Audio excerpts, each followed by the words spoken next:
打鼾可治心脏病，8个预防打鼾小妙招你值得拥有。观看数21人打鼾可治心脏病，8个预防打鼾小妙招你值得拥有。提到心血管疾病的危险因素，大家通常会想到吸烟、糖尿病、高血压、高胆固醇以及家族病史等，而打鼾给健康所带来的威胁却很易被人们忽略。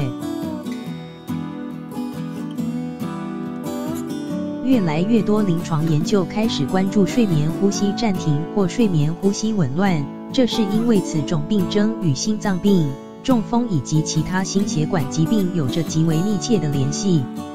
严重的打鼾不仅让人感到厌烦，还是阻塞性睡眠呼吸暂停综合征的危险信号。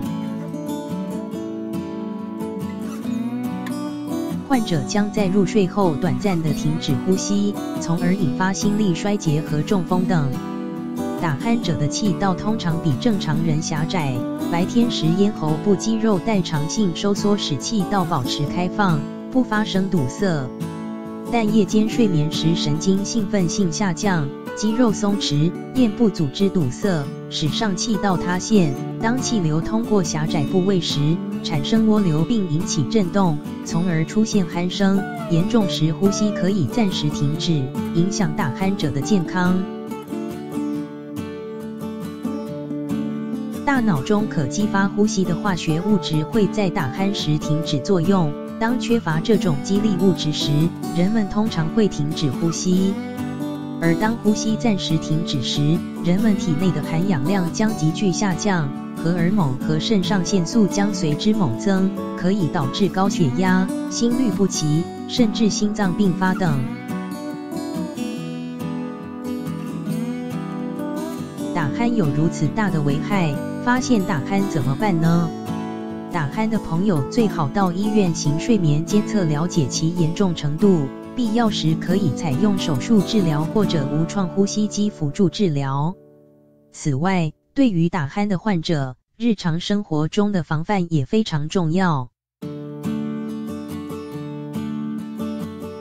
睡觉打鼾的患者要选择高度适当的枕头，不能选择太高的枕头。有些人认为枕头高可以改善呼吸，其实这是错误的做法，枕过高的枕头反而会让打鼾变得更严重。那么，我们该怎么选择枕头呢？打鼾者选择枕头要挑选柔软一点、有弹性的枕头，枕头的高度以不超过我们的单侧肩宽为宜，这样更有利于我们的呼吸。软床垫躺上去舒服，但是对我们的脊椎不好，对打鼾者也不利。打鼾者睡的床垫不能太软，最好选择睡比较硬的床垫。好的睡眠环境能让我们更快入眠，睡得更香。睡觉经常打鼾的人，往往鼻腔、咽喉都比较干燥，在卧室里放个加湿器，能够湿润鼻腔，对打鼾患者也有益。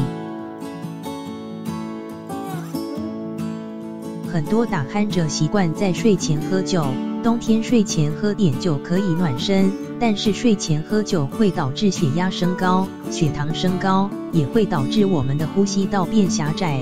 呼吸道变狭窄后就会感觉呼吸不畅，导致睡觉打鼾，所以打鼾者睡前不要喝酒。每个人都有自己习惯的睡眠姿势，对于睡觉打鼾者来说，最好用侧卧的睡眠姿势，右侧卧为最佳选择。如果不习惯侧卧的姿势睡觉，我们可以用小方法来养成侧卧习惯，就是在睡衣的背后缝一个小口袋，然后放入一个小硬物。至于放什么，大家可以自由选择，比如网球、皮球，当然选择的小硬物要不能刺伤我们的皮肤的。蜂蜜是润喉的好帮手，睡前喝点蜂蜜可以帮助我们润滑喉咙，让我们的保持呼吸通畅，对打鼾者也有一定益处。不难发现，睡觉会打鼾的人一边都比较肥胖，有研究发现，肥胖人群打鼾的几率是瘦子的3倍。想要治疗打鼾，那就减肥吧。戒烟限酒，多多运动，多锻炼身体，对防治打鼾都是有帮助的。很多人睡觉会打鼾，但是却极少人去治疗。其实，打鼾对我们的危害是很大的。